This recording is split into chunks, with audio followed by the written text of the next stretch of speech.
Hi friends, welcome to our channel Government Jobs Info. Andhra Pradesh Chittoor district నుంచి staff nurse పోస్టులకు సంబంధించి ఒక అప్డేట్ అయితే వచ్చింది. రివైజ్డ్ ఫైనల్ మెరిట్ లిస్ట్ని రిలీజ్ చేశారు. ఒకవేళ ప్రొవిజనల్ లిస్ట్లో ఏదైనా అప్డేట్ ఉన్న ప్రొవిజనల్ లిస్ట్లో ఏమైనా అప్లై చేయాలి అనుకున్నప్పుడు అబ్జెక్షన్స్ అవి అప్డేట్ చేశారనమాట. ఫైనల్ మెరిట్ లిస్ట్లో కూడా ఏమన్నా సర్టిఫికెట్స్ కానీ ఏమన్నా మిస్ అయినా వాటిని గ్రీవెన్సెస్ పెట్టుకోమన్నారు. అవి కూడా పెట్టాక రివైజ్డ్ ఫైనల్ మెరిట్ లిస్ట్ పెట్టారు. ఇంకా దీనిలో ఏమి చేంజెస్ ఉండదు అనమాట. దీని నుంచే సెలక్షన్ లిస్ట్ తీసేస్తారు. ఒకవేళ మనము ప్రొవిజనల్ మెరిట్ లిస్ట్లో కానీ ఫైనల్ మెరిట్ లిస్ట్లో కానీ మనం ఏమైనా అబ్జెక్షన్స్ పెట్టుకుని మన దగ్గర అక్నాలెడ్జ్మెంట్ ఉండి అంటే వాళ్ళ ఆఫీస్ వాళ్ళు రాసిస్తారనమాట. ఇది క్యాస్ట్ సర్టిఫికేట్ అప్డేట్ చేశారు లేదా స్టడీ సర్టిఫికేట్ అప్డేట్ చేశారని మన మెరిట్ నెంబరు అప్లికేషన్ ఐడి వేసిస్తారు. ఒకవేళ అవి అప్డేట్ అవ్వకపోతే మనం దీనిలో చెక్ చేసుకుని అడగొచ్చు వెళ్ళి. ఇక్కడ వచ్చి serial number, application ID, serial number వచ్చి మెరిట్ నెంబర్ కింద వస్తుంది. Application ID, name and address of the candidate, తర్వాత phone number, gender, date of birth, caste, physically handicapped status అనమాట, SR no, ex serviceman, SR no, local or non local. మనం study certificate submit చేస్తే ఆ district సంబంధించి ఉంటే local వస్తుంది. ఒకవేళ మనం సబ్మిట్ చేయకపోతే కనుక నాన్ లోకల్ కింద ట్రీట్ చేస్తారు. టెక్నికల్ క్వాలిఫికేషన్స్ వచ్చి GNM nursing, BSc nursing, MSc nursing అనేది ఉంటుందన్నమాట. Year of passing, maximum marks అన్ని మనకి ఎన్ని మార్క్స్ వచ్చాయి, ఈ మొత్తాన్ని 75% మాత్రమే కాల్కులేట్ చేస్తారు. ఇయర్ ఆఫ్ పాసింగ్ నుంచి ఒక 10 మార్క్స్ ఇస్తారు.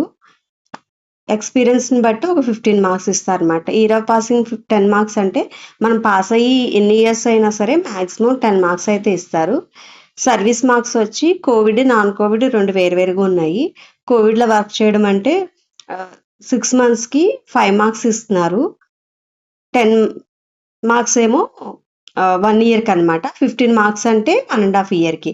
అదే నాన్ కోవిడ్లో మామూలుగా కాంట్రాక్ట్లో జాయిన్ అయ్యి ఉంటే కనుక అవుట్సోర్సింగ్ కాంట్రాక్ట్లో జాయిన్ అయితే అవి ఎలా ఉంటాయి అంటే ట్రైబల్కి వచ్చి 6 మంత్స్ క్యాల్కులేట్ చేస్తారు, 2.5 మార్క్స్. అదే రూరల్లో వచ్చి 2 మార్క్స్. అదే అర్బన్ అయితే కనుక 1 మార్క్ అనమాట. కోవిడ్లో మనం ఒక 3 మంత్స్ కానీ 4 మంత్స్ కానీ చేస్తే మంత్కి వచ్చి 0.8 మార్క్స్ ఇస్తారు. తర్వాత టోటల్ మార్క్స్ అనమాట, ఎన్ని వచ్చాయి టోటల్ మార్క్స్ అనేది ఇస్తారు. టోటల్ పర్సంటేజ్ ఇది. తర్వాత రిమార్క్స్ ఏదైనా సబ్మిట్ చేసామా, అది ఎన్క్లోజ్ చేశారా లేదా అనేది ఇస్తారు. మొత్తం ఒక నోట్ అయితే ఇచ్చారు దీనికి సంబంధించి. అదేంటంటే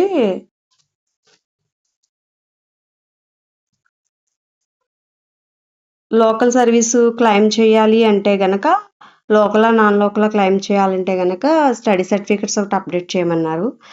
తర్వాత అపాయింట్మెంట్ ఆర్డర్ కంపల్సరీ పెట్టాలి.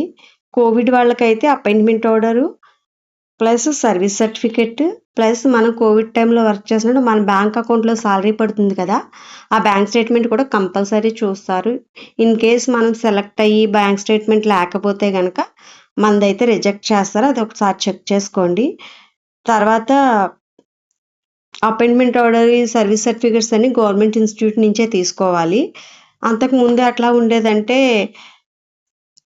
ఫర్ ఎగ్జాంపుల్ ఎఫ్ఎన్ఓకి తర్వాత ఓటీ టెక్నీషియన్ ఎందుకు 10th క్లాస్ క్వాలిఫికేషన్ అడుగుతారు ఆఫీస్ సబార్డినేట్ వీటికి.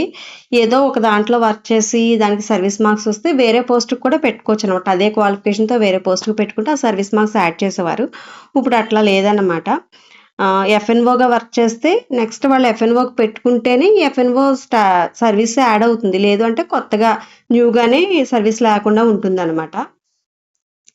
ఈ పూర్తి అప్లికేషన్ ఈ మెరిట్ లిస్ట్ అంతా చూసుకోవాలి అంటే కనుక www.chitturu.ap.gov.inకి ఓపెన్ చేసి చూడండి.